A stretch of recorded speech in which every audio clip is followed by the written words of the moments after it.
આખી જનરેશન બધી બગડી ગઈ. ગાંધી યુગની જનરેશન જુદી હતી, ઇન્દિરા યુગની જનરેશન જુદી હતી. શોર્ટકટ વાળી જનરેશન હતી. ગમે એમ કરીને શોર્ટકટ લ્યો. તો આપણે શું કરીએ? હું તમને એક સાદી કહેતો દરેક માણસને પગાર કંઈક ને કંઈક મળતો. કોઈને 10,000 મળે, કોઈને 5,000 મળે, કોઈને 1 લાખ મળે. દરેકને કંઈક ને કંઈક કમાણી થતી. આપણે શિક્ષકો એટલો સંકલ્પ લેવા, બીજા કોઈ લે કે ન, શિક્ષકોએ લેવો. જેમ બધા પ્રોફેશન ને ડોક્ટરનું પ્રોફેશન જુદું હોય. બીજા પ્રોફેશનમાં હોય તમે નોકરી કરતા હોય 5 વાગે તમારી ઓફિસ પૂરી થાય પછી ઘર ભેગા થઈ જાવ, ફોન બંધ કરી દો તો ચાલે. ડોક્ટરમાં ન ચાલે. કોઈનો જીવ જતો હોય કે હાર્ટ એટેક કઈ ડોક્ટરના ટાઈમે ન આવે. રાતના 3 વાગે એટેક આવ્યો હતો, ડોક્ટર એમ કે ભાઈ 6 વાગે એટેક આવે તો હું સારવાર કરું. 6 વાગે તો હું સારવાર ન કરું તો એ ડોક્ટર ન ચાલે. રહેતા તેની હોસ્પિટલ બંધ થઈ. બરાબર. અને રાતના ઇમરજન્સીમાં ભલે પૈસા લઈને સારવાર તો કરવી પડે. એમ શિક્ષકનું પ્રોફેશન જુદું શું કામ છે? બે જ પ્રોફેશન એવા છે જગત. બરાબર. આમ વીમાના પ્રોફેશનને તમે ગણો તો 3, પણ વીમાનું પ્રોફેશન જુદા પ્રકારનું છે. એમાં માણસે કંઈ કરવાનું નથી, ખાલી વેચવાનું છે. એટલે મેડિકલ પ્રોફેશન અને શિક્ષણનું પ્રોફેશન જેમાં વિન વિન સિચ્યુએશન છે. જીતો અને જીતાડો. નહીતર હંમેશા એક જીતે ત્યારે બીજો હારે. સંસારનો નિયમ છે. શેર બજારમાં તમારા શેરના ભાવ ઊંચા હોય ત્યારે કોકના શેરના ભાવ બગડતા હોય. એટલે એ પૈસા ગુમાવતો હોય ત્યારે તમે કમાતા હો. ક્રિકેટમાં એક ટીમ જીતતી હોય ત્યારે બીજી ટીમ હારતી હોય. બરાબર. નિયમ છે. એકને નોકરી મળતી હોય ત્યારે બીજો નોકરી ગુમાવતો હોય. ખ્યાલ આવ્યો? આ નિયમ છે. શિક્ષણ અને મેડિકલ બે જેવી પ્રક્રિયા છે કે જેમાં તમે જીતો છો ને જીતાડો કોઈ હરાવતા જ નથી. બરાબર. તમે શિક્ષક છો ને તમારા વિદ્યાર્થી છે એવું બનતું હશે ઘણીવાર શિક્ષકને પૂરા માર્ક ન આવ્યો હોય એટલે તો બિચારા ટીચર થી આવો. બહુ જાજા માર્ક આવી ગયા હોય ટીચર નું કામ છે, એન્જિનિયર ને ડોક્ટર થી ન ભાગીએ. બરાબર. આવું મેં જોયું છે, ઘણીવાર નજરે જોયું છે કે પોતાના ગણિતમાં સારા માર્ક ના આવ્યો હોય, વિજ્ઞાનમાં સારા માર્ક ના આવ્યો હોય એટલે બીએસસી થાય, બીએડ થાય, એમએડ થાય. બરાબર. પછી ટીચરની નોકરી કરે કારણ કે એ વખતે એને ડોક્ટર થવા ન હોય. પણ પછી ટીચર જો સારા બને તો એવું બને કે એના વિદ્યાર્થીમાંથી 10 ડોક્ટર થાય. આ મેં નજરે જોયું છે. સાહેબને બાયોલોજી માર્ક ન આવતો હોય પણ સ્ટુડન્ટ આવતા હોય. મેડમને ગણિતમાં માર્ક ન આવ્યો હોય એની પરીક્ષાની માર્કશીટ કાઢી દીધું હતો પણ મેડમના સ્ટુડન્ટ છે એ ગણિતમાં 100 માંથી 100 લે. ખ્યાલ આવે છે? એટલે દરેક વ્યક્તિ પોતપોતાની મુજબ કંઈક ને કંઈક કામ કરે તો એવું બને કે તમે તો જીતો જ છો, તમને નોકરી મળી ગઈ, તમે સારા શિક્ષક તરીકે સમાજનો આદર મેળવ્યો, તમે તો જીતો જ છો. તમારો વિદ્યાર્થી આગળ નીકળે ત્યારે એ જીતે છે. જીતો ને જીતાડો, કોઈ હારતું જ નથી. બાકીની બધી નોકરીમાં બધા ધંધામાં એવું છે કે એક જીતે. ખેડૂત છે પોતાનું ખેતર આપે કંપની વાળો ફેક્ટરી કરે, ખેડૂત આવ્યો ત્યારે કંપનીનો માલિક જીતે. શિક્ષણમાં આવું નથી, એક ડોક્ટરમાં આવું નથી. દર્દી સાજો થાય ડોક્ટર જીતો જ ગણાય. ડોક્ટરને કમાણી દર્દીને સાજા કરવામાં છે, મારી નાખવામાં જ નથી. બરાબર. દર્દીએ જીતે, ડોક્ટરે જીતે, આમાં શિક્ષકે જીતે, વિદ્યાર્થીએ જીતે. આ અદ્ભુત વ્યવસાય છે, અદ્ભુત કામ છે. એટલે બીજા લોકો ન કરે તો ચાલે, પણ શિક્ષકે આટલું કરવાનું. શું કરવાનું? પોતાની જે આવક હોય, કારણ કે આપણને તો વેકેશનની આવક મળે, રજાના દિવસની આવક મળે. પ્રેક્ટિકલી જેના માટે કોઈ સેલ્સમેન હોય તો એને પતરાની બસમાં આવી ગરમીમાં હાથમાં પોતાની બેગ લઈ સવારથી સાંજ લગી ઉભા રહેવું પડે. એ કામ આપણે તો કમસે કમ પંખા નીચે ક્લાસરૂમમાં કરી શકીએ અને 5 કલાક કે 6 કલાક જ કામ કરવાનું આવે. નહીતર 8 કલાક તો એસટી બસના ડ્રાઈવરે ચલાવવી પડે બસ. બસમાં તો એવું થાય કે લાગવગથી તમને નોકરી મળે પણ લાગવગથી બસ ન થાય. એ તો બીજેથી ખબર પડી જાય કે આવડતી જ નથી. કારણ કે પેલા તો પોતે જ નડે ને. બસ ભટકાય તો પેલો ખતરો કોણ આવે? ડ્રાઈવર ના આવે, પેસેન્જર તો પાછળ બેઠા હોય. બરાબર. પણ ટીચિંગમાં ઘણી વાર હું જોઉં છું ચાલી જાય, કારણ કે આમાં બસ ચલાવવાની જ નથી. એટલે હું ઘણી વાર એવું જોઉં મને એમ થાય આવી સંસ્થાઓ જોઈને આનંદ થાય. એટલે જ આનંદ થાય કે ભાઈ અહીં બધાને ઓલા બસ ખાલી બસ ડ્રાઇવિંગની નોકરી મળી ગઈ જેટલું પૂરતું નથી. બસ કેમ ચલાવવી શીખવું છે એટલે બેઠા છે. પણ ઘણા એવા હોય કે જેમ કે આપણે હવે બસ હાથમાં આવી ગઈ, આપણે ચલાવી છે કોને? ચલાવો તો કોઈ પૂછે ને કે તમને ચલાવતા આવડે છે કે નથી આવડતી. આપણે ચલાવવાની જ નહીં. કોઈ ડ્રાઇવિંગ સીટ ઉપર બેસો તો ચિંતા ને. તમે માની લો કે આમ હોસ્પિટલમાં હો ને કોઈને બાટલો ચલાવવાનો હોય, ખોટો બાટલો ચલાવી દો, રિએક્શન આવે. એટલે કલાકમાં ખબર પડી જાય કે આ બાટલો ખોટો ચડી ગયો. આપણનું રિએક્શન તો આવડતું જોઈએ આવા ખોટા બાટલા ચડતા હોય ને ક્લાસરૂમમાં એનું, પણ 20 વર્ષે આવે મેં ખબર તો પડવાની નથી કોણ હતું ત્યારે ડ્યુટી ઉપર, કોનાથી બાટલો ખોટો ચડી ગયો. સમાજમાં રિએક્શન તો આવે છે. આપણે ઘણીવાર આપણા નેતાઓને જોઈને કહીએ કે આ કેવા પણ છે, આ કાને કોણે બેસાડ્યા છે, આવું આપણે મનમાં નથી થતું. એ રિએક્શન જ એવું ને 20 વર્ષે એ જ્યારે ભણતા હતા ત્યારે એને કોઈ ટપાયેલા નહીં, એનું રિએક્શન છે બરાબર. પણ હવે એટલું મોડું આવ્યું કે આપણે કોને હવે એના ટીચરને ક્યાં ગોતવા જવા. તો આ જે પોઈન્ટ છે મિત્રો, 10% તમારી આવક, કારણ કે મેં કીધું આપણે પ્રમાણમાં ઓછું કામ કરીએ છીએ. હું એમ નથી કહેતો ઓછું કામ કરવું જરૂરી છે, બુદ્ધિનું કામ કરતા હોય એને આરામ પણ મળે.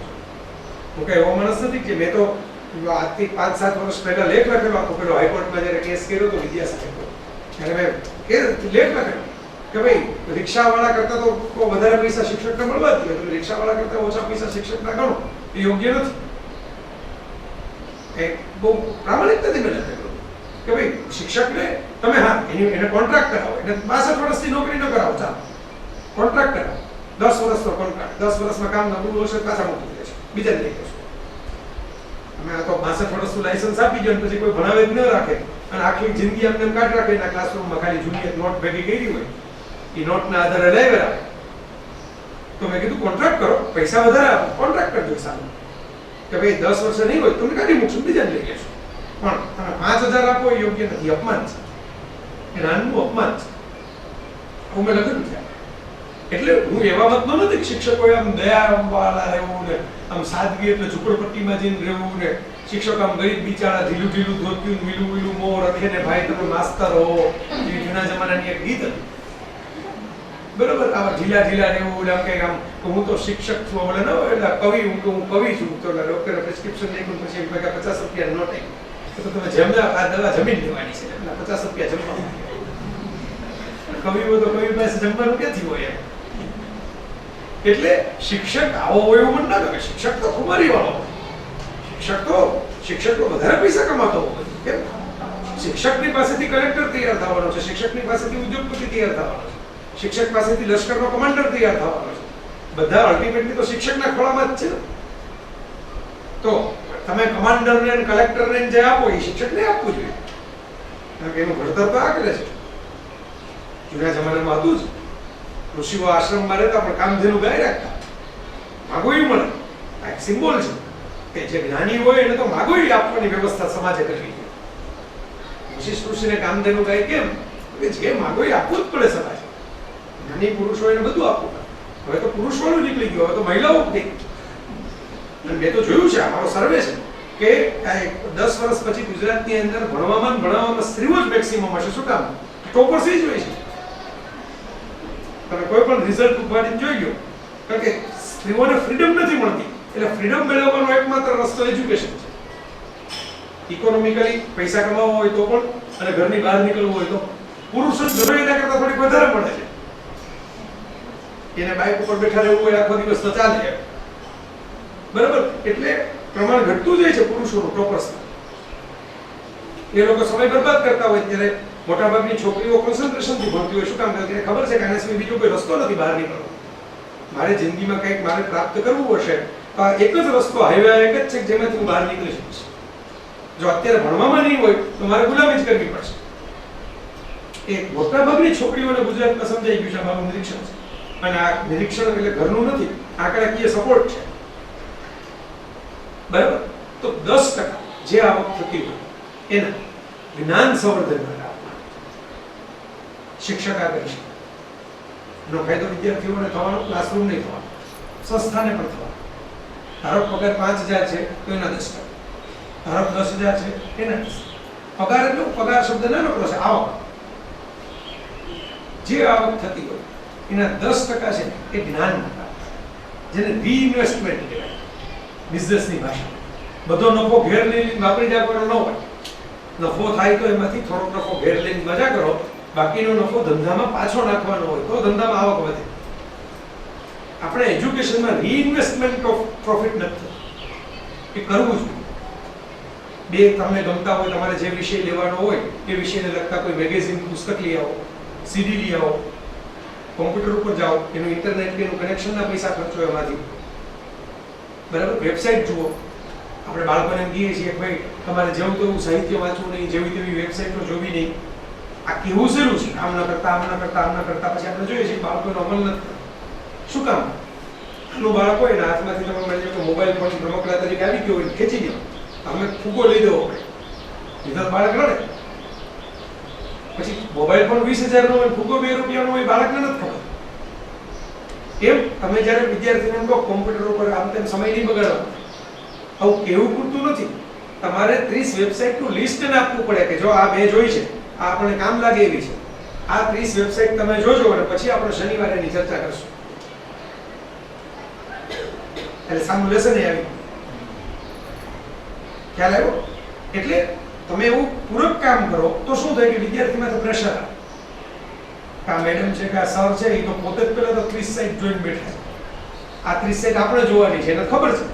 પેલું તો એમ કેમ ક્યાં કઈ ખબર છે, હું કોમ્પ્યુટર પર ગેમ રમું તેમ ક્યાં ખબર પડે. એટલે 10% આવક અને 10% સમય, હાજર જે સમય હોય એનો 10% સમય. અમે એવી ફોર્મ્યુલા બનાવી છે. હાજર સમયનો 10% સમય, હાજર સમય એટલે ઘરનો સમય. હું સમજુ છું ઘરને કામ તો હોય જ છે, જવાબદારી હોય જ છે. વેકેશનમાં કોઈ નવરા નથી હોતું. એમાં જે મધર હોય એનું તો વેકેશનમાં કામ ડબલ થઈ જાય, કારણ કે બાળકો પાછા ઘરે હોય.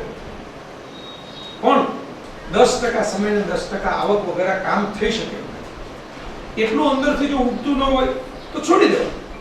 ઘણી વાર ફરાને ઘણા મને આવે મળવા આવે, હું બધું પ્રવચન કરું, પછી સારા પ્રોફેસરો મળવા, શિક્ષકો, નાના શિક્ષકો શું મોટા સિટીના સુરતના એવા પ્રોફેસરો મળવા કે સાહેબ આ બધું ઠીક છે પણ આવો ટાઈમ નીકળતો નથી, આવા પૈસા કઈ વધતા નથી, તો તમે આ બધી ખોટી માથાકૂટ કહો છો. હું કહું કરે જ ને, લાકડું લાગે ને સાંભળો. કેમ કોઈ રિક્ષા વાળો એમ કે ભાઈ મારે તો કે ટ્રાફિકમાં મને રિક્ષા વાળો બહુ કંટાળો આવે, તો પછી એને રિક્ષા મૂકી દેવી પડે ને. તમને જ કોઈ રિક્ષા વાળો કે તમે બજારે જવું છે એમ કે ભાઈ ટ્રાફિકમાં હું ન જાઉં, કોરા રસ્તા ઉપર જાઉં, તમે કહો કે ભાઈ કોરા રસ્તા ઉપર રસ્તો કોરો તો વાલી જ જતા, બરાબર. ભીડ છે એટલે તો રિક્ષા કરવી પડે. ઓકે, આ લાગે જરાક આકરી વાત પણ છે સાચી કે જો જે ક્ષેત્રમાં તમે પડ્યા, તમારે પાણીમાં રહેવું છે એટલે તરતા આવડતું નથી એવી વાત કરવી હોય તો છોડી દેવું પડે, પાણીથી દૂર જતું. તો જો એવું તમારી પાસે 10% આવક અને 10% સમય ન નીકળતો તો વિવેકપૂર્વક આ ક્ષેત્ર છોડવું પડે. જો નથી છોડાવી તો દેશે ભવિષ્યમાં કોમ્પિટિશન. સમાજ એવો થતો જાય છે કે હવે પ્રાઇવેટાઇઝેશન ને કોમ્પિટિશન એવી વધતી જાય છે કે એક તબક્કો એવો આવશે જે કામ કરશે એ જ રહેશે, બાકીના બધા નીકળી જશે. ક્રિકેટ જેવું છે, રન ન કરો થાવ. વિરેન્દ્ર સહેવાગ 23 સદી કરી ટીમમાં ન હોય. શું કામ અત્યારે રન નથી થાય? યુવરાજ સિંહ નું છે જ તમારી નજર સામે 2011માં મેન ઓફ ધ સિરીઝ, 2013માં ટીમમાં હવે રહેશે કે નહીં નક્કી નથી. ઓકે, આ જમાનો આવો થઈ ગયો છે. એટલે આપણે ધ્યાન રાખવાનું કે 10% સમય ને 10% આવક આપીને આપણી જાતને અપગ્રેડ કરવાની આપણા વિદ્યાર્થીઓ. બે નવી વાત તમે વાંચો તો વિદ્યાર્થીઓ સાથે શેર કરશો. હવે ક્લાસરૂમની બહાર ક્લાસરૂમમાં અભ્યાસક્રમનો પ્રેશર હોય, 10% સમય વધારાનો રાખશો તો કોઈકના પ્રોબ્લેમ શું? તમે એમ કહેશો ભાઈ આ મારો 6 કલાક ડ્યુટીનો ટાઈમ છે, એના ઉપરાંત હું એમ નથી કહેતો રોજ 10%. તમે ઓવરઓલ આખા મહિનાને તમે ડ્યુટી અવર્સ, કામના કલાકો ગણી લો, પછી એના 10% ગણીને 1 કલાક સ્પેશિયલ આપો. તો ભાઈ હું સ્પેશિયલ આવીશ, આ દિવસે 2 કલાક વધારે રોકાઈશ અને બધા વિદ્યાર્થીઓના પ્રોબ્લેમ છે એ સોલ્વ કરીશ. અથવા તો એક હું સાહિત્યનો પેપર લઉં છું તો સાહિત્યની એક વધારાની કૃતિ એમને સમજાવીશ, કે રીડિંગ ક્લબ બનાવીશ, કે નેચર ક્લબ બનાવીશ, એક્ટિવિટી ક્લબ બનાવીશ. 100 કામ થઈ શકે. થોડોક સમય ને થોડાક પૈસા તમે યુઝ કરો. એક વખત તમે શરૂ કરશો ને મિત્રો, શરૂઆતમાં બધા શંકા કરશે, મારો અનુભવ છે. પેલા બધા શંકા કરશે, ટીકા કરશે, આને બહુ કંઈક બહુ આમ આપણે કાઠિયાવાડીમાં બધા કહે આ બહુ પદકે છે, એવું બધું કહેશે, મોઢેની કે ખાનની કહેશે, બરાબર. આ બધું મને અનુભવ છે. કોઈ પણ શરૂઆત કરનારા માણસ સાથે આ જ થતું હોય છે. તમે એમાં રિએક્શન આપ્યા વગર ચૂપચાપ તમારું કામ કરો ને તો મોદીની જેમ પ્રાઇમ મિનિસ્ટર થઈ જાય. તમારી નજર સામેનો દાખલો છે, બરાબર. શરૂઆતમાં બધા ટીકા હોવા બધું કરે, જાતની બધી માથાકૂટી કરે, બરાબર, તમે એના ઉપર ધ્યાન આપો એનો અભિપ્રાય છે. એનો અભિપ્રાય તમારે સાચો ઠેરવવો કે નહીં તમારા હાથમાં છે. 5 વર્ષ તમે જો આ એક ધારું કામ ચાલુ રાખો તો તમારા વિદ્યાર્થીઓ રાજી થાય. ધીરે ધીરે એના કોઈ વાલીઓ શરૂઆતમાં મેં કીધું શંકા કરે, સંચાલકો રાજી થાય અને ગ્રેજ્યુઅલી એવી પરિસ્થિતિ ઊભી થાય તો બધા એમ કે આ કરવા જેવું કામ છે. ગાંધીજીની બધા શરૂઆતમાં ટીકા જ કરતા હતા, પછી ગાંધીજીના રસ્તે પોતાનો મોટ ઉતારી દોરો. સરદાર પટેલે ચોખ્ખું લખ્યું છે કે પહેલી વખત ગાંધીને મેં જોયો ત્યારે મને કાર્ટૂન જેવો લાગ્યો. આ સરદારના શબ્દો છે. સરદાર તો કોટ પેન્ટ પહેરીને હુક્કો પીતા પોતાની ઓફિસમાં, સ્ટાઇલિશ હતા. આજે આપણે સરદારના ચિત્રો જોઈએ ને ધોતિયા વાળી તો પછીના ચિત્રો છે. અંગ્રેજી બોલતા, ક્રિમિનલ કેસના લોયર હતા એટલે પૈસા બહુ કમાતા અને 3 પીસ સૂટ પહેરીને હુક્કો પકડાવતા બેસતા ઓફિસમાં. શરૂઆતમાં એ કાર્ટૂન કરીને ગાંધીજી ઉડાડી દીધા. 3 વર્ષ ગાંધીજી તો કામ પોતાનું ચાલુ રાખ્યું, ચૂપચાપ જે કરતા હતા. દરેક વખતે સરદાર પેલા મજાક ઉડાડે, પછી ધીરે ધીરે મનમાં એને એમ થાય કે આ કામ તો આનું તો જ્યાં જે ગામમાં જાવ એનું નામ બોલે બધા, જ્યાં જાવ ત્યાં પોતે આંટો મારી એવો હોય છે. એટલે ધીરે ધીરે એને રસ પડ્યો. પછી પ્રવચનો સાંભળવા ચાલ્યા અને રહેતા રહેતા એવી હાલત થઈ ગાંધીજી કહી કે વડાપ્રધાન નહીં ખાવાનું, નહીં ખાવાનું. બાપ દીકરો બાપનું ન માને એટલું સરદારે તો લખ્યું જ છે કે ભાઈ ગાંધી તો મારો બાપ છે, હું એ કે એમ જ કરું, તમે કહો એમ ન. આ એ કક્ષાએ પહોંચી ગયા. શરૂઆતમાં જે માણસ કાર્ટૂન કીધો હતો, જે માણસને એવી લાગણી બંધાઈ ગઈ કે ગાંધીજીની હત્યા થઈ ત્યારે સરદારને હાર્ટ એટેક આવ્યો. એને કારણે તે બેઠા ન થઈ શક્યા, પછી ગુજરી ગયા. તો આ શક્ય છે એમ મારું તમને કહેવાનું છે. ગાંધી આપણા કરતા તો વધારે ખરાબ વિદ્યાર્થી હતા. ગાંધીજીએ તો ચોખ્ખું કબૂલ જ કર્યું છે. આપણે કઈ ઘરેથી ચોરી કરીને ગયા કોઈ દી આપણે કોઈ એવું બેઠું છે જેને ઘરમાં ચોરી કરી હોય રોજ? બરાબર, ગાંધીજીએ કરી છે. ઓકે, એટલે આપણા કરતા તો નબળા હતા.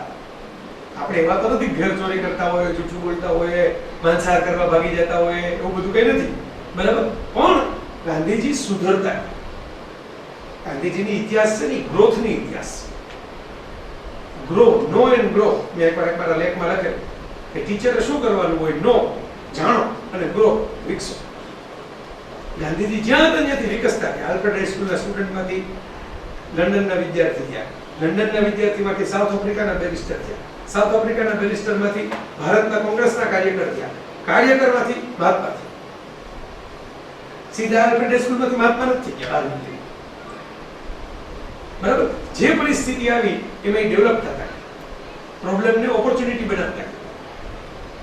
તો એક માણસ આપણા કરતા નબળો, ભણવામાં પણ નબળો, અક્ષરમાં પણ નબળો અને સ્વભાવમાં પણ નબળો, પોતાની જાતને સુધારતો રિઝર્વ બેંકની નોટ ઉપર ગોઠવાઈ જતો હોય તો આપણે તેના કરતા ઓલરેડી આગળ છીએ. આપણે તો શરૂઆતથી જ જાજા રન છે, એના તો શરૂઆતના રન જ નહોતા. તો આ શક્ય છે, હાજીએ તો શક્ય છે. ઘણી વાર કહું કે ઘોડાને તમે પાણી પ્રણાલી પીવડાવી ન શકો, બરાબર? ઘોડો પણ ઘોડાને તરસ્યો કરી શકે. ઘોડો તરસ્યો ક્યારે થાય? ઘોડો દોડે જ તરસ્યો થાય. ઘોડો દોડાવો, તમે ખુરશી નાખીને બેઠા રહ્યો અને ઘોડાને કહો ઘોડા દોડો, તો ઘોડો દોડે પણ તમારી પાસે પાછળ ન આવે. મોટા ભાગના આપણા ટીચર ઘોડાને આવી રીતે દોડાવે. હવે તમે બધા લેસન કરો એમ કહી ટીચર બેસી જાય. બરાબર, એમ ઘોડો તરસ્યો નથી. ઘોડો દોડે ને ત્યારે આપણે બાજુ દોડવું પડે. એટલે ઘોડાને તરસ લાગે ને લગામ ખેંચીને પાણી બાજુ લઈ જવાનું. ટીચરનો આ રોલ છે. તો જે આ 10% વાળી વાત કરી, એના પછીની એટલી જ મહત્વની બીજી ફોર્મ્યુલા એ છે કે ટીચરે બીજું કશું જ નથી કરવાનું, પણ જે પોતાનું કામ છે ને રસપ્રદ બનાવવાનું છે, ઇન્ટરેસ્ટિંગ.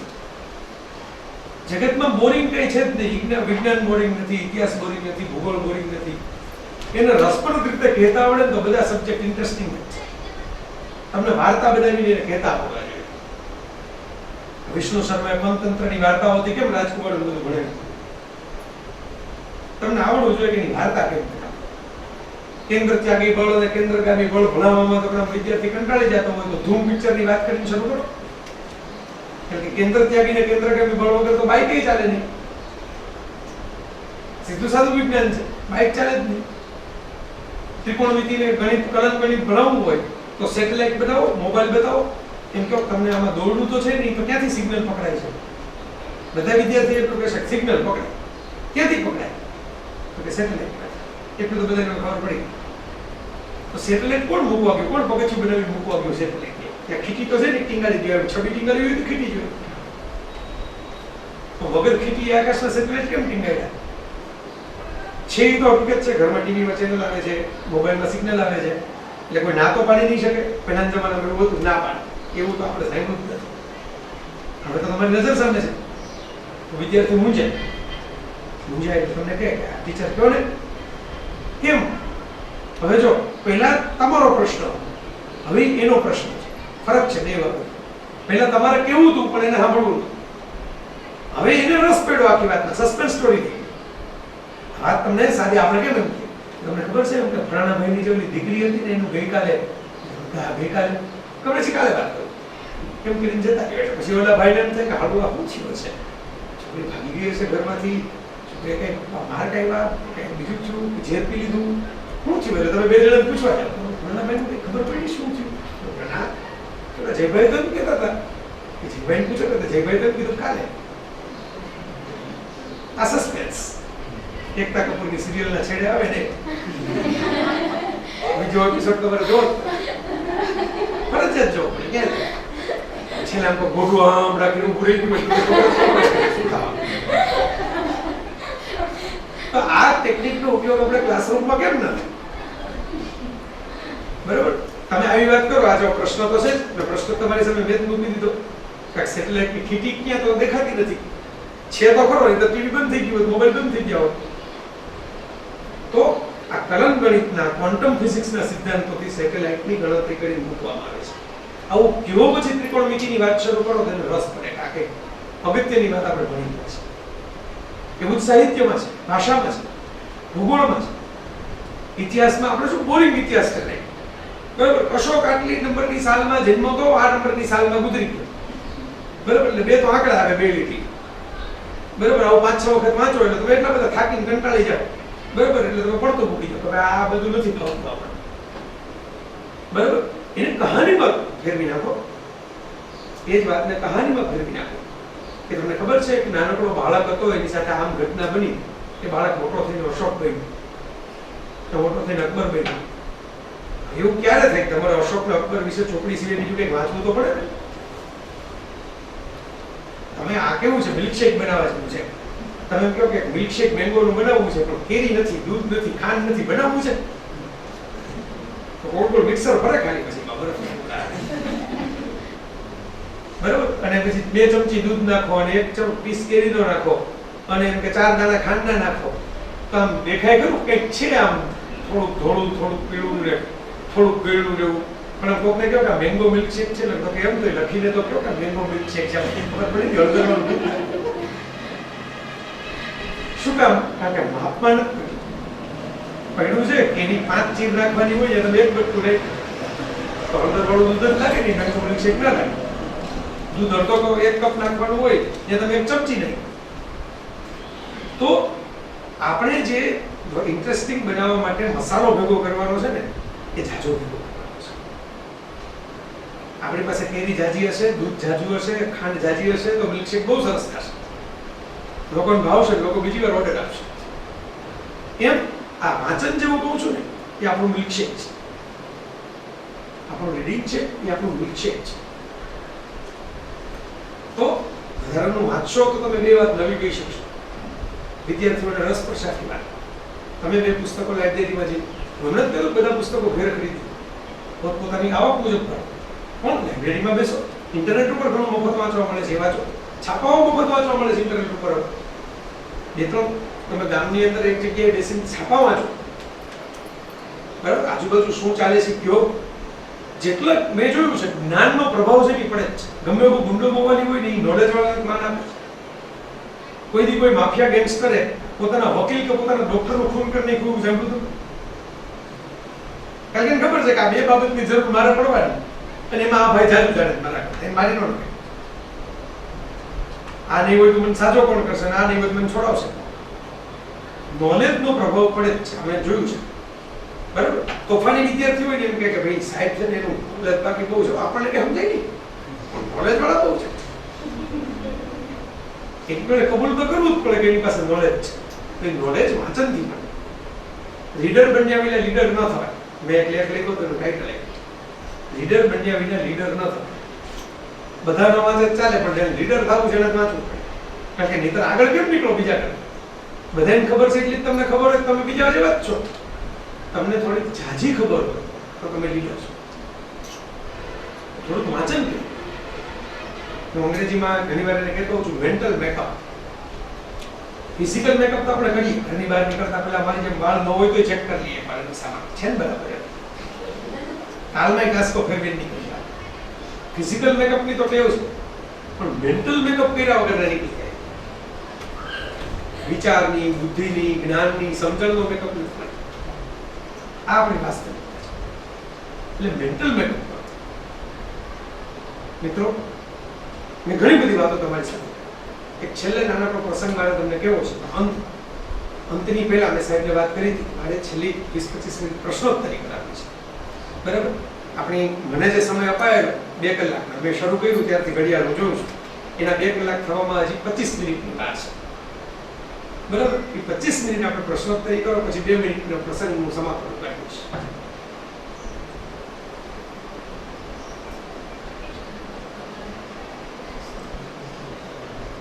કારણ કે આમાંથી જ તમને વધારે મળશે.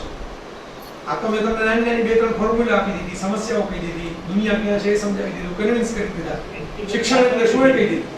વ્યક્તિગત પ્રશ્ન અત્યારે હું જોઉં જોઈએ કે સવારે જયભાઈ તમે આવ્યા ને પહેલા જી 15 મિનિટ અમે પ્રશ્નોત્તરી માટે સમય આપ્યો હતો. ગુડ. આ તો સરસ કલેક્શન છે સહદેવભાઈ કર્યું છે એટલે તમને તો શરૂ જ કરીએ આપણે. ત્યાં લગીમાં બીજા પ્રશ્નો આવે તો આપણે એનો ન્યાય આપતા જાઓ. મને બહુ રસ છે એટલા માટે આપણા ટીચિંગમાં નથી. સાહેબ પ્રશ્ન ગોતે ત્યાં લગીમાં હું એટલી વાત કરી. વિવેકાનંદ એવું કહેતા કે શિક્ષણ એટલે મનુષ્યના પૂર્ણત્વનું પ્રતિક. સરસ વ્યાખ્યા છે એક લીટી. એટલે પૂર્ણત્વ શિક્ષકને જ આપી દે. પૂર્ણત્વ તો અંદર ભગવાને આપેલું જ હોય છે પણ એનું પ્રતિકરણ પ્રસૂતિનું કામ છે ને એ શિક્ષક કરે છે. ટેલેન્ટ તો ભગવાન આપે છે પણ ટેલેન્ટને ઘડવાનું કામ શિક્ષક કરે. કોઈક સારો ફાસ્ટ બોલર હોય એ ફાસ્ટ બોલિંગની તાકાત તો ભગવાન પાસેથી લઈને આવ્યો પણ સારો કોચ હોય તો શીખવાડે ભાઈ આ હાથને આમ મૂવમેન્ટ કરાય, પગને આમ મૂવમેન્ટ કરાય, આવી રીતે તારે બોલિંગ કરાય, આમાં તારી ખોટી એનર્જી જાય છે. પછી એને ધીરે ધીરે રિધમ બેસી જાય. કવિતા સારી જ લખાતી હોય પણ કોઈક સારો ટીચર હોય એને મીટરમાં ગોઠવી શબ્દો ફેરવી બરાબર મઠાડવાનું કામ કરે. તો આ પૂર્ણત્વના પ્રતિકરણની પ્રક્રિયા ક્યારે થાય? સંવાદ થાય તો. ભારતના એટલે બધા જૂના ગ્રંથો ક્વેશ્ચન આન્સરમાં છે. ભગવદ ગીતા શું છે? Question answer. ઉપનિષદ શું છે? Question answer. એટલે મને આ ગમે કે સંવાદ થાય ક્લાસરૂમમાં કરવા. આ એક ટીચિંગ મેથડ જ છે બરાબર. પણ એમ તો જગતમાં બધું આપણું ચાલ્યું હોય ધાર્યું થતું હતું તો દુનિયામાં શું જોઈએ એનાથી તો આપણે જે શેરીમાં રહેતા હોય શેરીમાં આપણને 10 વસ્તુ ન ગમતી હોય બરાબર. આપણે જે ઘરમાં રહેતા હોય ઘરમાં આપણને 10 કોઈ ચહેરા ન ગમતા હોય પણ આપણે એની સાથે એડજસ્ટ કરીએ છીએ. આ પરીક્ષા પદ્ધતિ યોગ્ય એટલા માટે નથી કે મેમરી ટેસ્ટ છે, નોલેજ ટેસ્ટ નથી બરાબર. એડજસ્ટમેન્ટ કરવું પડે આપણી મજબૂરી છે. આવે છે આખા સૌરાષ્ટ્રમાં આખા ગુજરાતમાં તો ખરેખર ટ્રાફિકમાં ચેન્જ થઈ જવો જોઈએ ને. ટ્રાફિક તમારો શિક્ષિત માણસોનો ખરેખર સારો થવો જોઈએ એને બદલે વધારે ખરાબ થતો જાય. ગુનાખોરી ઘટી જવી જોઈએ એને બદલે વધે છે. એટલે મેડિકલ સ્ટોરની સંખ્યા વધે એટલે આરોગ્યનું સ્તર ઊંચું એવું ન ગણાય, કોઈ થોડું કહેવાય. કારણ કે તમારે જાજી દવા ખાવી પડે છે. એમ આપણું જે કાગળ ઉપર શિક્ષણ સુધરે છે અને પ્રેક્ટિકલી શિક્ષણનો કઈ અસર તો દેખાતી નથી સમાજમાં. એનું કારણ આ પરીક્ષા પદ્ધતિ છે. અને વિદ્વાનો કહે છે સચિન તેંડુલકર સાથે જેમને ભારત રત્ન મળ્યો રાવ સાહેબ એ પ્રધાનમંત્રીના મનમોહનસિંહના એડવાઇઝર અને દુનિયાભરમાં ફરેલા સ્કોલર છે કેમિસ્ટ્રી બેંગ્લોરમાં રહે છે. એમણે પત્ર લખેલો 2 વર્ષ પહેલા વડાપ્રધાન કે દુનિયામાં ક્યાંય ન હોય એટલી બધી પરીક્ષાઓ આપણે બાળકોની સતત લીધા કરીએ છીએ અને પરીક્ષાના દબાણમાં બાળક છે એનું વ્યક્તિત્વ મુરઝાઈ જાય છે. એ પરીક્ષાને કારણે ડિપ્રેશન, ટેન્શન ને હતાશામાં આવી જાય છે. એને કારણે શિક્ષક પણ બીજું ક્રિએટિવ કામ ક્લાસરૂમમાં કરવાને બદલે ખાલી પરીક્ષાના કોર્સ પૂરા કરવામાં જ વ્યસ્ત થઈ જાય છે. એટલે સરવાળે આખા સમાજનું ધોરણ છે એ નીચું આવે છે. આપણે આ પરીક્ષાઓનું ભારણ ઘટાડી અને વિદ્યાર્થીઓને પ્રોજેક્ટ વર્કમાં એક્ટિવ કરવા જોઈએ. પરીક્ષાની પ્રોજેક્ટ જાતે કોઈ તમારી પરીક્ષા લે એમની જાતે એસાઇનમેન્ટ કેવું કરો. મારે લેખ લખવો હોય મારે જાતે જ પરીક્ષા દેવી પડે ને. મારે કોઈ મને શિક્ષકતા આવવાનું નથી કે ભાઈ તમે બરાબર પેલા વાંચો, વર્લ્ડ કપ લખતા પેલા બધા મેચ જોજો, મારે જોવા જ પડે ને.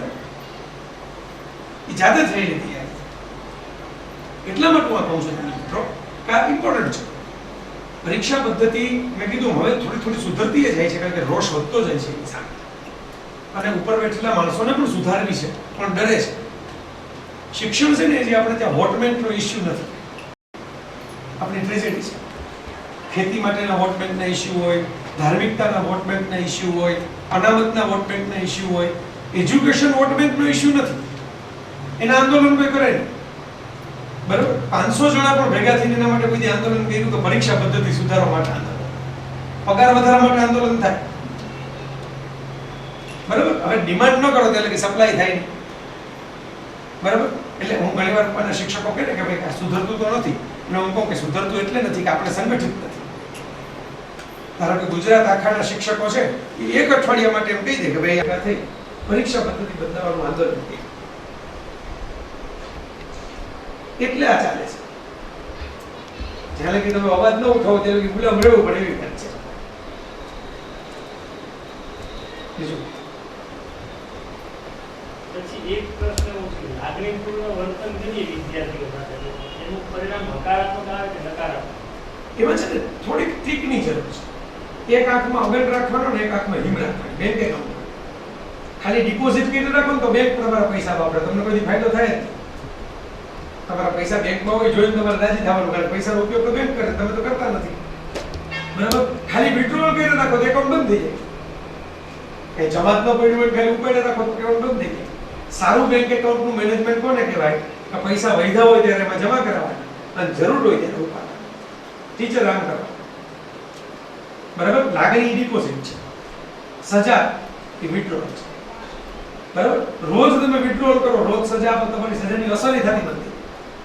વિદ્યાર્થી કહેવાય જાય કે ઠીક છે આ મેડમ છે ને દરેક વખતે આપણે ખીજાયા કરી, ભલે ખીજાતે એનું કામ કરે, આપણે આપણું કામ.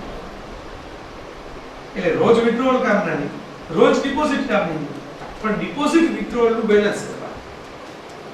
એટલે ધીરે ધીરે એવો મેસેજ જાય ક્લાસરૂમમાં કે આ અમારા સર છે, આ અમારા મેડમ છે, આ ટીચર છે ને, અમે ખરાબ કામ કરશું તો અમને બહુ ખીજાશે, પનિશમેન્ટ કરશે, અને સારું કામ કરશું તો રિવોર્ડ આપશે. તો ઘરના પૈસે એક ચોકલેટ લઈને આપવા. હમણાં કીધું કરું 10% આપણે રાખવાના એના, બરાબર. તો ઘરના પૈસે એક ચોકલેટ લઈને આપવા, એટલે એને છાપ પડે કે ખાલી ખરાબ કરો તો ખીજાય એવું નથી, સારું કરો તો રિવોર્ડિંગ મળે છે. ધીરે ધીરે એમ વિચારે ભાઈ આમાં ખરાબ કરીને આપણે ઠપકો ખાવો ને બહાર જતું રહેવું, એના કરતા 2 ચોકલેટ ન કમાવી, સારું જ વર્તન ન કરવું. બધા મોટા ભાગના આપણા ભારતવાળા, હમણાં જ આપણે વાત કરી શિસ્તની, આ બધા બહાર જઈને કેમ ડાયા થઈ જાય? ક્યાં યાર દુબઈમાં કોઈ થૂકતું નથી નીચે રસ્તા ઉપર, ક્યાં કેળાની છાલ અમેરિકામાં કોઈ ફેંકતું નથી, બરાબર. આ જ વસ્તુ છે કે કાં તમને સજા મળે અને કાં રિવોર્ડ મળે. સારા નાગરિક તરીકે મળો તો ડોલર કમાવા મળે, એટલે બધા ડાયટ હમણાં એટલે $1 60 અમેરિકા વાળા કાઢી મૂકે એના કરતા ભલે ડોલર કમાવા માટે રહેવું પડે, એટલે રિવોર્ડ, બરાબર. અને બીજી બાજુ પનિશમેન્ટ, રસ્તા ઉપર કચરો ફેંકો તો દંડ થાય, બરાબર. આ શિક્ષકે કરવા બેલેન્સ, બે વસ્તુ બેલેન્સ કરી રાખવા. અને પનિશમેન્ટનો પણ એક નિયમ છે. પહેલી પનિશમેન્ટ છે ને વોર્નિંગના સ્વરૂપમાં. First punishment should be the warning, ચેતવણી. આ નિયમ છે. ત્રાસવાદી અને સોલ્જરમાં ફેર શું? ત્રાસવાદી ચેતવણી આપ્યા વગર મારી નાખે, સોલ્જર હંમેશા ચેતવણી આપીને મારે. હથિયાર તો બે પાસે, પણ સોલ્જર પહેલા એમ કહે કે ભાઈ તમે જો સહને નહીં થાવ તો મારે ગોળીબાર કરવો પડશે, એ ચેતવણી આપવી એની ફરજ ના, બરાબર. તો વોર્નિંગ આપવાય. વોર્નિંગ થી ન થાય ને તો પહેલી પનિશમેન્ટ કે પહેલો ઠપકો પર્સનલ આપે. શું કામ પર્સનલ? ક્લાસમાં ઊભા કરી નાખો તો ઇન્સલ્ટિંગ થાય. પછી વિદ્યાર્થીને એમ થઈ કે આ ટીચર કે મેડમ છે અમને બહુ ખીજાય કરે છે, બીજાની સામે અમારી આબરૂ જતી. પહેલે પર્સનલ બોલાવીને જ કહેવાનું, જો આ વખતે હું પર્સનલ કહું છું, એકવાર તો વોર્નિંગ આપી જ દીધી છે જાહેરમાં, બીજી વાર હું પર્સનલ કહું છું, ત્રીજી વાર પછી પબ્લિક વચ્ચે અપમાન થશે, પછી કરી નાખવાનું. પછી પનિશમેન્ટ આપવાની, જો ટૂંક ડિગ્રી મુજબ પનિશમેન્ટ આપવાની, એક સાથે અચાનક પનિશમેન્ટ આપી દેવાની એમ. અને એક વાત મારે એ નોંધવી જોઈએ કે અમુક કેસમાં જ્યારે વિદ્યાર્થી બહુ હતાશ હોય, બહુ દબાયેલો અને આમ જેને કહેવાય ને મૂંઝાયેલો હોય, ત્યારે લાગણી ઘણું હૂંફનું કામ કરે. એવા વિદ્યાર્થીને તો હૂંફથી જ ટ્રીટ કરવો. આ કે વીજળીવાળા સાહેબ છે, અને તારે જમીન પર પિક્ચર છે ને એના જેવી જ એક આખી વાત લખી છે એના જીવનની. એના બેન હતા એ લીલાવતી બેન. વીજળીવાળા સાહેબ હાવ ગરીબ કુટુંબ, ભાવનગરના છે, ડોક્ટર છે, એના બેન સાહિત્યકાર છે. સાવ ગરીબ કુટુંબ, ઝૂંપડાઓ એવું કુટુંબ, અને કોઈ રીતે ભણે જ નહીં, છોટ ભણો. આગલા ધોરણમાં બેસવું પડે એટલે બીજા બધા વિદ્યાર્થી બીજા ધોરણમાં જાય ત્યારે રાણાજી પહેલા ધોરણમાં બેઠા રહેવું પડે, એવા છોટ. અને એક બેન આવ્યા, બધા એટલે કે એને ભણવામાં રસ નહીં, માય મારે રોજ માં મારે, તને આ ઘરના બીજાના કામ કરીને ફી ભરું છું, તારે ભણવું નથી. લીલાવતી બેન નામના ટીચર આવ્યા. આ વિદ્યાર્થીને આમ તોફાની વિદ્યાર્થી નહોતો, પણ એને રસ જ નહોતો પડતો કોઈ વાતનો. એટલે એક તો મોટી ઉંમરમાં મોટો, ક્લાસરૂમમાં બાકીનાની ઉંમર નાની, એને આ ઉપર નહોતો ચડાવ્યો એટલે મોટી ઉંમરનો બેઠો હતો. અને પેલા બેને એને બહુ આમ વાત કરી. પછી એમ કે લે એમ કે તને એમ કે કેટલું આવડે છે? કે મને ખાલી 1 થી 10 જ આવડે છે, એનાથી આગળ કંઈ નથી આવડતું. ઊભો થઈને 1 થી 10 બોલ. ગુડ. એટલે મેં તાળી પાડી, બીજા પાસે પડાય. બસ બહુ સરસ, જો તને 1 થી 10 આવડે છે, પણ કે તને નથી આવડતું. મને બધા એમ કહેતા હતા કે નથી આવડતું, મને તો બહુ આનંદ છે, તને 1 થી 10 આવડે છે. એટલે પેલા વીજળીવાળા સાહેબે લખ્યું છે કે એ દિવસે સાંજે પહેલી વખત મને એમ થયું કે ક્લાસરૂમમાં બેસવાનો તો ફાયદો થાય, આપણા માટે કોઈ તાળી પાડે, આપણને તો કંઈક આવડે છે. અત્યાર સુધી બધા એમ જ કીધું તું કંઈ નથી આવડતું. એટલે કે બેનને નજરમાં રહેવા માટે હું બીજે દિવસે નાનકડો વિદ્યાર્થી, ત્રીજા ચોથા કે બીજે દિવસે હોશે હોશે જઈને બેઠો, કાલે તાળી પડી ગઈ. તો બેને પાછું મને એવું કીધું કે ભાઈ આપણે 1 થી 10 તો આવડે જ છે, એ તો બધાને ખબર છે કે આવડે છે.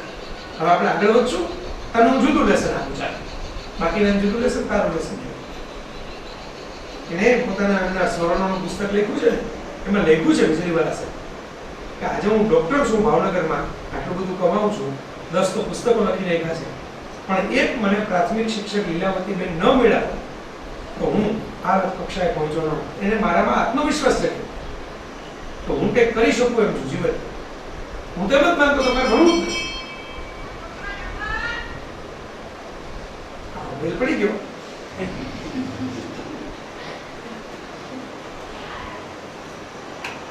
એક પ્રશ્ન એવો છે કે બાળક છે એની અંદર કલ્પના શક્તિ વિકસાવવા માટે શું કરવું? આ સરસ છે. બાળકની કલ્પના શક્તિ છે ને આમ તો હોય જ છે, કુદરતી કુતૂહલ હોય બાળક માત્ર. નાનું બાળક હોય ને કીડી આમ પસાર થતી હોય ને તો એને જોયા કરે, એ ધૂળ અને પાણીમાં કંઈક કંઈક ગોતતો હોય, બરાબર? એટલે બાળકમાં કુતૂહલ તો હોય. આપણે એને શું કરીએ છીએ, સવાલો પેદા કરવાના બદલે જવાબો ગોખાવીએ છીએ. હવે જવાબો તો આજના જમાનામાં google.com એ આપશે, સવાલ હોવો તો જોઈએ તમારી પાસે પૂછવા માટે. વિમાન કેમ ઉડે છે, કેમ પડી નથી જતું લોખંડનું છે, તો સવાલ થાય તો તમે એરોડાયનેમિક્સનું શાસ્ત્ર ભણો, બરાબર? તો સવાલ પેદા કરો. I don't know and I want to know is equal to imagination. હું જાણતો નથી અને મારે જાણવું છે એટલે કલ્પના છે. કેમ? તમે સવાલ પૂછો કેમ, why, કેવી રીતે, બરાબર? તમારી કલ્પના શક્તિ વિકસતી જાય. એની એક્સરસાઇઝ પણ ઘણી બધી આવે છે, બરાબર? કે જે છે ને બિયોન્ડ ધ બોક્સ વિચાર. અહીં માની લો કે આ બોર્ડ હોય અને આમાં તમે આમ ટપકાઓ દોરો, બરાબર? ઘણી વાર આપણે ટપકા દોરો પછી એમ કહું અત્યારે તો ચોક નથી, ચોક છે કઈ વાત નહીં, આપણે એમને કહીએ કે સમય પર જશે, બરાબર? આમ 9 ટપકા દોરો, 1 2 3 1 2 3 1 2 3. પછી એમ કહું કે ચોક ઉપાડ્યા વગર બધાને સીધી લીટીમાં જોડી. મોટા ભાગે લોકો નિષ્ફળ, એક જગ્યાએથી બીજી જગ્યાએ પાછું નહીં આવો, ટર્ન નહીં કરો, બધા નિષ્ફળ. બરાબર? હવે શું થાય, તમે કાલ્પનિક વિચારો 1 2 3 1 2 3 1 2 3 આવું દોરેલું હોય એટલે શું થાય, ચોરસ થાય.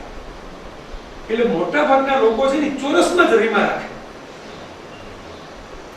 આ થઈ ગયો આપણે બનાવેલું બોક્સ, જાતે બનાવેલું, બરાબર? એની બહાર નીકળો, માની લો કે આ 3 ટપકા જોડી દીધા સીધી, પછી ઉપર જાઓ, આમ આવો, બીજા 3 ટપકા જોડી ગયા, નીચે જાઓ, આમ આવો, બીજા 3 ટપકા જોડી ગયા. મેં કેમ કીધું તું ઉપર નીચે જવાનું થાય છે? બોક્સ તો તમે બનાવીને રાખ્યું, બરાબર? તો આ ઇમેજિનેશન છે. જે બોક્સ હોય એનાથી બહાર કંઈક જવું, બરાબર? કે ભાઈ કોકે કહ્યું ને કે ભાઈ આ કીપેડ, મેં વાત તો કરી કીપેડમાંથી ટચ સ્ક્રીન. કોકને એવો વિચાર તો આવ્યો ને સ્ટીવ જોબ્સને કે ભાઈ આ કીપેડ જગ્યા રોકે છે મોબાઈલમાં, એ તો હાવ ખોટી જગ્યા છે. પણ એ કીપેડ જો અંદર આવી જાય તો આખો સ્ક્રીન મોટો થઈ જાય તો એમાં બધું ફોટો જોવાની વિડીયો જોવાની મજા આવે. બરાબર, આ ઇમેજિનેશન, કારણ કે બધા કીપેડ જ જોઈ રાખતા હતા તો બધા સ્ટીવ જોબ્સ નો થઈ ગયો, બધાને એવો વિચાર આવતો. સારું વાંચન પણ ઇમેજિનેશન માટે ફાયદારૂપ છે હું તમને કહું. કારણ કે વાંચતી વખતે છે ને તમારે કલ્પનાને કામે લગાય. ટીવી સિરિયલ જોતી વખતે ટીવીમાં તમે કોઈ મહાભારત જોઈ લો તો મહાભારત ડિરેક્ટરે જેવું બનાવ્યું એવું જ તમારે જોવાનું છે. પણ પુસ્તકમાં વાંચો ને એમ લખો કે કિલ્લો હતો, કિલ્લો મનનો બનાવવો પડે. કિલ્લામાં 3 ઝરૂખા હતા એટલે કિલ્લામાં ઝરૂખાનો ગોઠવો મનમાં. બરાબર, ઝરૂખામાં એક રાજકુમારી હતી એટલે ખાલી ઝરૂખો ભરવો. એક એક લીટી એક એક દ્રશ્ય રચાતું જાય. જુઓ તમારા એટલે સારું વાંચો તો સારા ઇમેજિનેશન મળે. કળાની પ્રેક્ટિસ, ચિત્રકામ, જેમ ચિત્રકામ ઇમેજિનેશનની પ્રેક્ટિસ છે. ફોટોગ્રાફી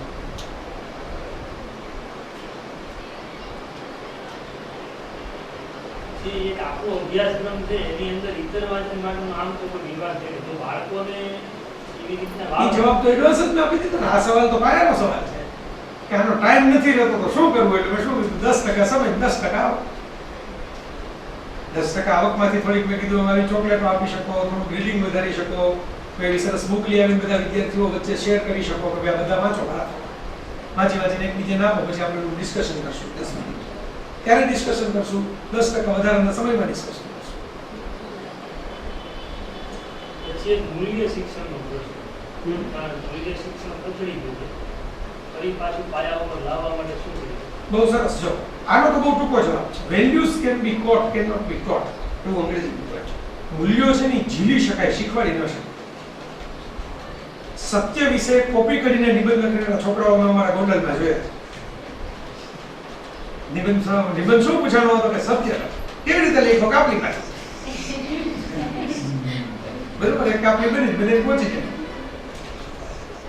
ઓકે, તો સત્ય વિશે કોપી કરીને નિબંધ લખે એટલે શીખવાનું વ્યવહાર. પરીક્ષક તો કેવો રાજી થાય કે ભાઈ એક આરે 1 લાખ વિદ્યાર્થીઓએ સત્ય ઉપર નિબંધ લખ્યો, બધા સત્યવાદી થઈ ગયા. પણ એમાંથી 1 લાખમાંથી 90,000 તો કાપલીમાંથી લખ્યું. એટલે હું કહું છું કે વેલ્યુઝ છે ને એ જીવી શકે.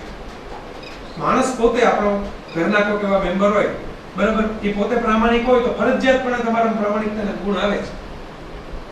આપ માન્યો કે નરેન્દ્ર મોદી એક નિર્ણય લીધો કે ભાઈ શપથવિધિમાં મારા સગાવાલા, મારા બા ને મારા ભાઈ ને મારા ભાભી, મારા બેન ને કોઈ નહીં. બરાબર, એ રિક્ષામાં ભલે ફરતા, એને કારમાં ફરવાનું નહીં, પોતે ભલે ગમે એટલા કારમાં ફરક બંગલા મારે. એટલે શું થાય, એની અસર તો બાકી ના પછી ફરજિયાત લેવી જ પડે.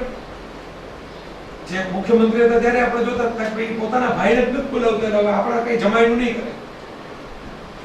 એ પોતાના સગા ભાઈ રૂપે ઉધાર નથી કરતા, આપણા જમાઈનું શું ઉધાર કરશે?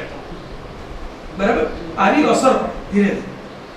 બરાબર, ગાંધીજી મોદી કરતા અનેક ગણા વધારે મૂલ્યનિષ્ઠ છે, તો ગાંધીજીની અસર પણ એટલી લાંબી પડે. તમે જુઓ આજે આપણા ગુજરી ગયા આટલા વર્ષે પડે છે, પણ એ લાંબી અસર. એટલે મૂલ્યો છે ને તમારા જીવનમાં હોય ને આચરણમાં હોય ને આપોઆપ બીજા શીખે. તમે રોજ માની લો કે અમુક વસ્તુઓ, ધારો કે બધું ચોક નીચે જ પડ્યો છે, તમે ક્લાસરૂમમાં આવો ત્યારે બરાબર, રોજ તમે ચૂપચાપ નીચેથી ચોક ઉચકીને ટેબલ ઉપર મૂકો, 7 દિવસ આટલું કરો બરાબર, એટલે ધીરે ધીરે ધીરે ધીરે પછી તમે કહેવાનું ત્યાં 7 દિવસ લગી બોલવાનું નહીં, 8મા દિવસે કહેવાનું કે ભાઈ આપણી ફરજ છે કે ચોક નીચે પડે તો કચરો થાય, ચોક આપણે ઉપર રાખો. તમે આચરણ કરો છો પછી કહો એટલે પછી સામે વ્યક્તિ સ્વીકારે કે આ સર તો પોતે જ ચોક નીચેથી ઉપર મૂકી દે છે, એટલે આમાં આપણે એને કહી શકીએ એમ નથી. નહીં તો તમારા વિદ્યાર્થીને એમ થાય શું અમે તમારા નોકર છીએ કે તમારો ચોક નીચે મૂકી ઉપર મૂકીએ, એવું ન થાય. તો સાહેબ પોતે મૂકી દે પ્રભુ.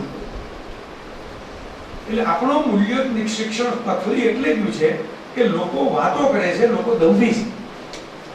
તમને નિખાલ જ લોકો વાતો કરે છે, આચરણ નથી કરતા. એટલે વિદ્યાર્થી જોવે કે આ મમ્મી એમ વાત કરે છે કે ભાઈ સાચું બોલવું, સાચું બોલવું, પછી આપણને જેમ કહે છે કે કહી દે કે નથી કરતો. પાડોશમાંથી બોલાવા આવે ને તો કહી દે છે કે નથી. બરાબર, એટલે તમે એમ કીધું ને કે ભાઈ સાચું બોલવું એ બોલવાનું હોય, પણ આચરણમાં તો ખોટું કરવું પડે. તો તમે બોલો એ લોકો નહીં માને, તમે જે કરશો ને એ લોકો માનશે. બરાબર, હું બોલું, માની લો કે સાહેબનો ફોન આવે ને હું કહું ભાઈ આ શિક્ષણ માટે હું સમર્પિત છું, મારે આવવું જ જોઈએ, હું આવું, બરાબર, એ મારું બોલવાનું. પછી એમ કેમ કે ભાઈ તમે ફ્રેશ થાઓ, તમે આરામ કરો, તમે કોફી પીવો, પછી આપણે અંદર જાય, તો હું ખરેખર સમર્પિત જ છું. મને ગમે જ છે શિક્ષકો સાથે સંવાદ કરવો. મને એમ લાગે કે હું એવું કંઈક કામ કરું તો એને કારણે બીજા કોઈકની જિંદગી સુધરશે. રોટરી ક્લબમાં બોલવા જઈશ તો ક્લબના મેમ્બરો જ ખાલી સાંભળશે, પણ એક શિક્ષક મારી વાત સાંભળશે તો એ બીજા 100 વિદ્યાર્થી સુધી પહોંચશે, ધીરે ધીરે એની ચેન બનશે. તો પછી એ મારા આચરણમાં આવી જવું જોઈએ કે ભાઈ નહીં, હું રોકાઈશ નહીં, હું સીધો ક્લાસરૂમમાં જ જઈશ. બરાબર, તમે જોયું, મને ખબર છે તમે બધા પ્રેમથી જ બેઠા. મેં અગાઉથી કહી દીધું હતું કે આટલું મોડું થશે, બરાબર, સાહેબે સ્વીકારી લીધું. એટલે આમાં કેવું નહોતું, છતાંય તમે જોયું કે તમે ઔપચારિકતાથી પણ મારું સ્વાગત કર્યું, પહેલા મેં માફી માંગી. શું કામ? આમાં કઈ છાપામાં તો આપવાનું છે, બરાબર, આ કોઈ એવું તો છે નહીં કે ભાઈ માફી માંગો પછી પ્રશ્ન નાખો. એ ટેવ પાડવાની છે જાતને. તમને મારે તમારા માટે નથી માંગી, તમારા માટે નથી માંગી. તમે તો પ્રેમથી મેં કીધું એમ બેઠા જ છો. તમે હોવા કરી હોય મારે માફી માંગવી એવું નથી. એટલા માટે કે એક સારી ટેવ છે કે તમારાથી કશું બગડે તો તમે સુધારી ન શકો, સુધારી લો તો બહુ સારી વાત કહેવાય. મેં એટલે સાહેબને ફોનમાં કહ્યું હું મારા 2 કલાક તો પૂરા જ કરીશ. જમવામાં મોડું થશે, મેં કીધું તમારે મારા ઉપવાસ છે, મારી ચિંતા નથી, પણ તમારે બધે મોડું થશે એના માટે ક્ષમા, બરાબર, પણ 2 કલાક પૂરા એટલે કરીશ કે એ સુધારો છે ને. મેં તમારી થેલી ધોળી નાખી મારે ભરીએ દેવી પડે ને પાછી, બરાબર. આને કહેવાય અંગ્રેજીમાં એકાઉન્ટેબિલિટી, જવાબદારીનું ભાન, બરાબર. આ મૂલ્ય છે, આ મૂલ્ય છે. આ મૂલ્ય છે ને તમને કેટલીક સારી ટેવ માટે મજબૂર કરે કે જાહેરમાં માફી માંગવામાં શરમ નહીં રાખવાની, માંગવાની. શું કામ? ભાઈ કારણ ગમે તે હોય, ભૂલ તો આપણી છે ને, જવાબદાર કોણ છે ભૂલ માટે? એ કારણ હતો, ટ્રાફિક હતો, એ કારણ છે.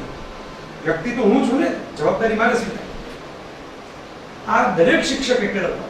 મારી વાત નથી, મેં તો કેળવેલું છે, પણ હું આ વાતોમાં કરું અને પછી હું ચાલતો થઈ જાઉં. હવે હું આવું, મોડો આવું, ઠાકથી પહેલા બધી તમારી બધી ટ્રીટમેન્ટ લઈ લઉં, પછી બધું આવું, પછી અંદર આવું, પછી એમ કે થોડીક બધી તમે સ્વાગત કરો, ઊભા થાવ, આદર આપો ને બધું સ્વીકારી લઉં, બરાબર, અને પછી મારી વાતો કરું, પછી જતો રહું ને એમાં મૂલ્ય શિક્ષણની 10 વાતો હોય તો તમને પહોંચે નહીં. હું બહુ નિખાલસ છું, કારણ કે તમારા માટે હું એક વીઆઈપી છું, એટલે ન પહોંચે, બરાબર. એ જ વાત હું કહું કે હું આ કરું છું, તમને ફાવે જ તમે કરો. કોઈ હું આટલી બધી વાત કરું, હું જ્યારે ભણાવું મારા કોઈ પણ વિદ્યાર્થીઓને પૂછી લેવાનું છૂટ, હું મારા 10% સમય ને 10% એનાથી વધારે ભણું, 10% તો હું મોડરેટ કહું છું, તો વધારે આપું, અને એટલા પૈસા મારી આવકના સ્ટુડન્ટ્સ પાછળ આપું. એટલે એનો રિસ્પોન્સ મળે છે. જે હું આચરણ ન કરું સલાહ મારાથી તમને દેવાય. હા, એવું હોય કે મારાથી તબિયતના કોઈ કારણથી આચરણ ન થઈ દેવાય, હું કોઈ મારાથી તો એવરેસ્ટ જ ચડી શકાતું, પણ તમે ચડજો, બરાબર, એવી સલાહ દેવાય. એમાં એમ ન કહેવાય પાછું કે હું એવરેસ્ટ જ ચડ્યો કોઈ ચડવા જ ન દે.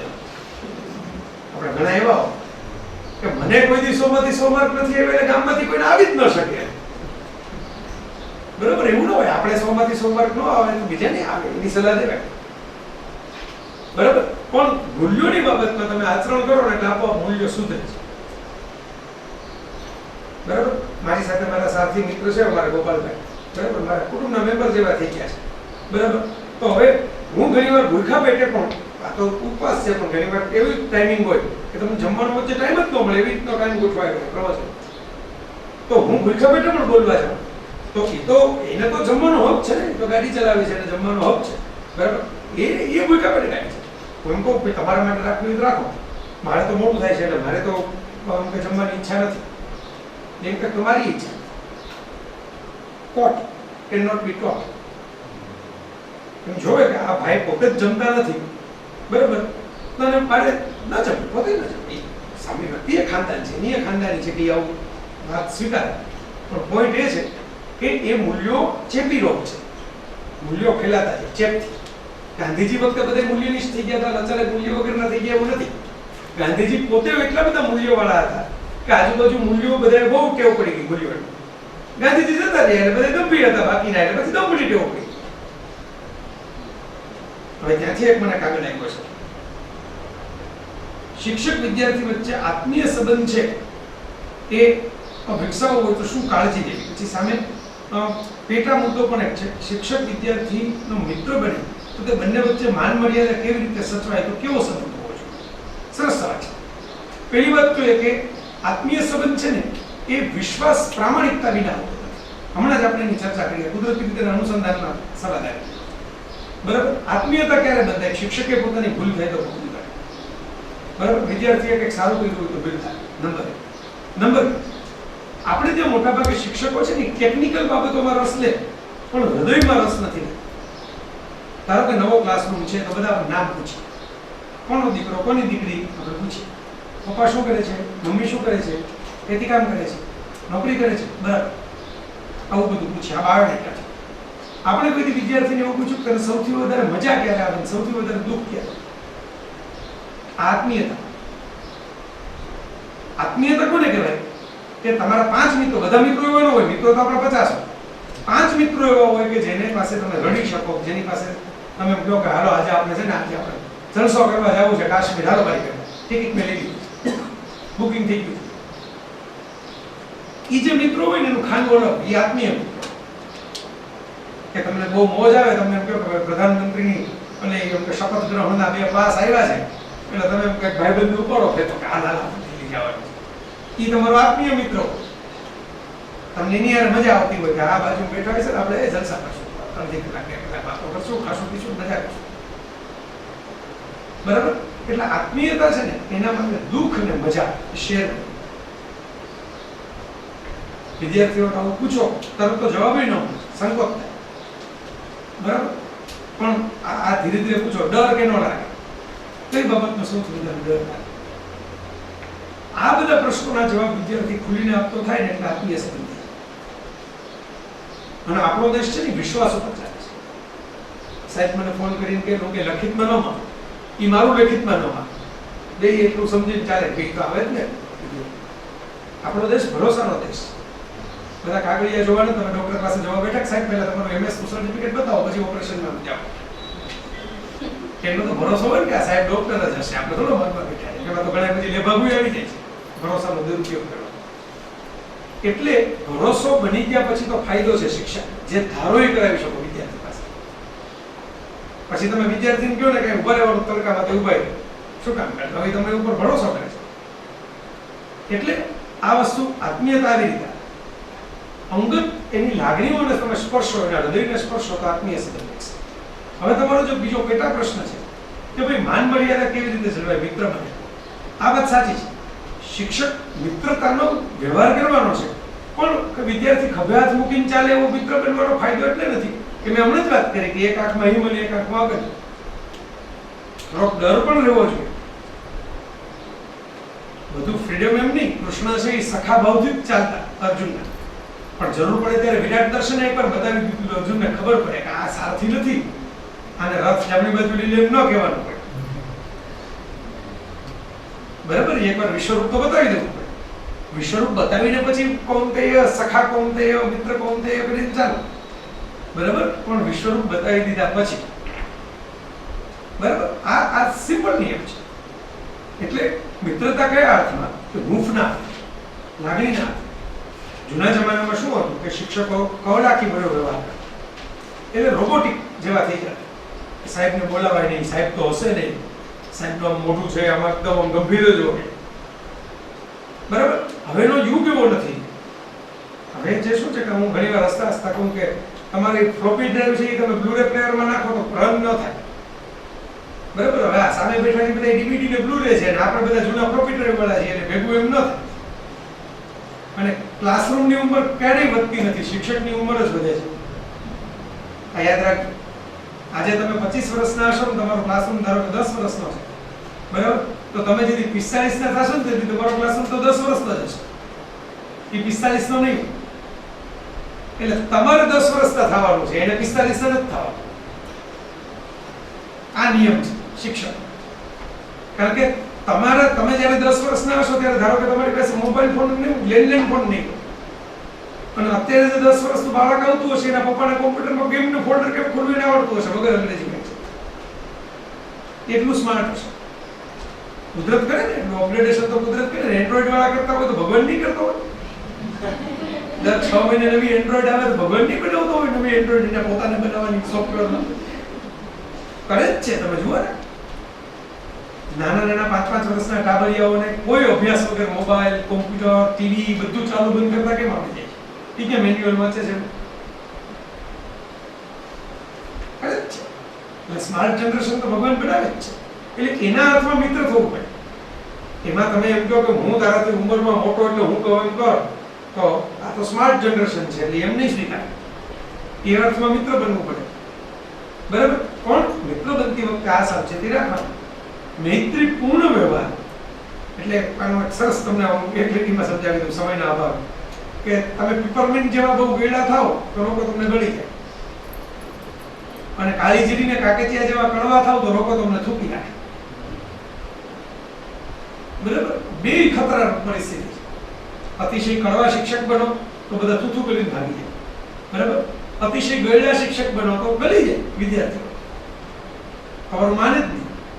એટલે જવાબ એ બેની વચ્ચે છે. લીંબુ શરબત જેવા થાવ.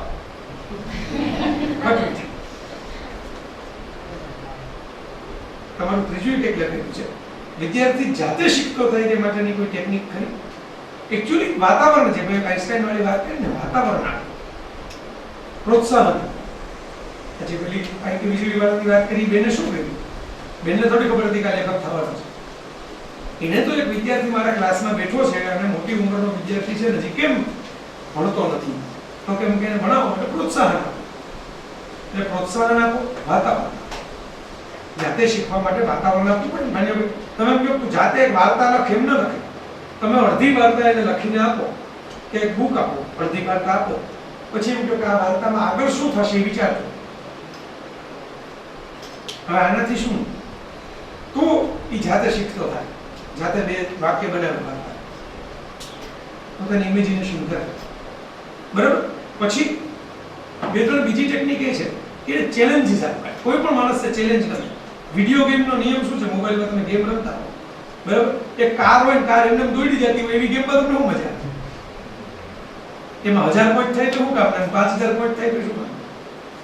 ગેમમાં તો જ મજા આવે ને. હવે બીજી બે કાર આવતી હોય, એક બાજુથી કામ કંઈક રસ્તો વાંકો ચૂકો થતો હોય, વચ્ચે કંઈક હર્ડલ આવતા હોય, એ કુદાવતા જાવ, પછી પોઈન્ટ મળતા જાય, કંઈક કાર ભટકાય ને પોઈન્ટ કપાય, તો ગેમ રમવાની મજા આવે. સાચું ખોટું? એમ ચેલેન્જીસ આપો ને શીખવાની મજા આવે. પડકારના સ્વરૂપમાં વાત આપવા. બરાબર? કે આપણે એમ કે એક પગથિયું ચડાવવાનું, પછી એમ કહેવાનું કે એક પગથિયું ચડાવવાનું, ફરી પાછું એક પગથિયું ચડાવવાનું, પાછું એક પગથિયું જાતે ચડાવવાનું.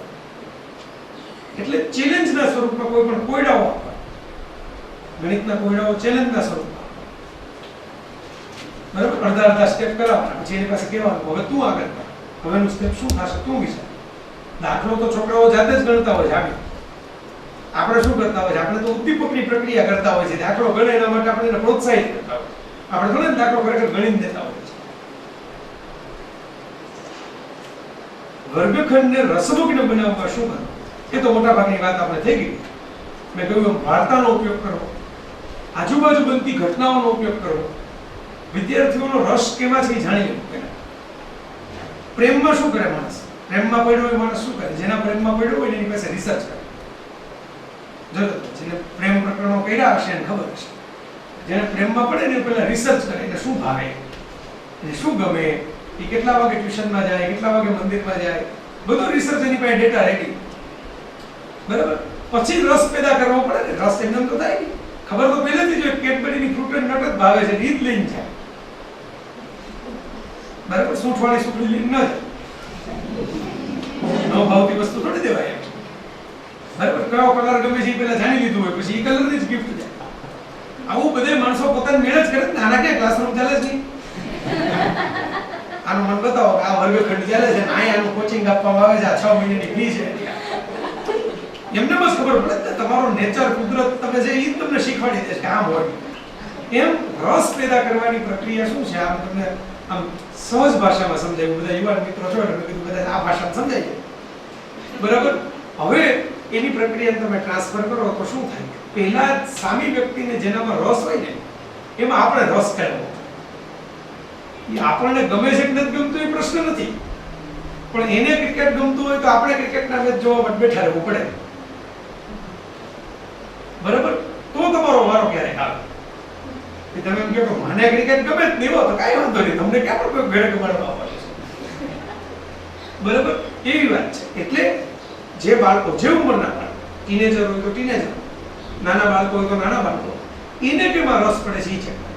એમ છોટા ભીમમાં રસ પડતો હોય તો આપણે છોટા ભીમ જોવું પડે, તો ખબર પડે છોટા ભીમમાં શું આવે છે કે રસ પડે. અથવા તો છોટા ભીમના બે ડાયલોગ બોલીને આપણે ક્લાસરૂમમાં વાતની શરૂઆત કરીએ તો આપણામાં એને રસ પડશે, એમ લાગશે ઓ આ સર કે આ મેડમ તો છોટા ભીમે જ હોય, આપણી જેવા છે. પડ્યો ને રસ, જો અત્યારે જ રસ પડ્યો. બરાબર, એટલે આ રસ પડવા માટે પહેલા રસ જેમાં એ લોકોને રેડીમેડ છે ને એ પહેલા કેચ કરવું પડે. સિનેમામાં રસ હોય તો સિનેમા, ટીવીમાં રસ હોય તો ટીવી, ક્રિકેટમાં રસ હોય તો ક્રિકેટ. તમને ગમે છે કે નહીં એમાં પ્રશ્ન જ નથી આવતો. બરાબર, તમને ગમે છે કે નહીં પ્રશ્ન જ નથી આવતો. ગ્રાહકને ગમે છે કે નહીં એની ચિંતા કરવાની છે. વેપારીઓ શું કરે? ઓકે, તો આ એંગલ તમારે વિચારવાનો છે. બરાબર, પછી ધીરે ધીરે તમે એને રસ ડેવલપ કરો, રસ કલ્ટિવેટ પણ થાય. ધારો કે કોઈને બહાર ફરવામાં રસ જ ન હોય, કારણ ગયા જ ન હોય. હું ડાંગ વિસ્તારમાં ગયો તો ત્યાં સ્વરાજ આશ્રમ સંસ્થા ચાલે છે, ત્યાં જે દીકરીઓ ભણે નાની નાની, એને દરિયો જોયો જ નથી. આદિવાસી વિસ્તાર છે, બહાર નીકળવાનું કોઈ થયું ન હોય, કોઈ ટીવી જોયું ન હોય. બરાબર, તો એના માટે નદી જ દરિયો, નદી દરિયોમાં શું ફેર ખબર જ નથી. બરાબર, તો પછી એને દરિયો પહેલા બતાવવો પડે ને, એકવાર લઈ જવા પડે દરિયા સુધી, દરિયો રૂબરૂમાં બતાવવો પડે. એટલે એના મગજમાં થાય બહુ આ દરિયો છે, આપણે જોતા હતા તો નદી હતી, આ નદી હતી, આવડો મોટો દરિયો. બરાબર, આ શું કર્યું? આને કહેવાય રસ જગાડ્યો. અંગ્રેજીમાં કહેવાય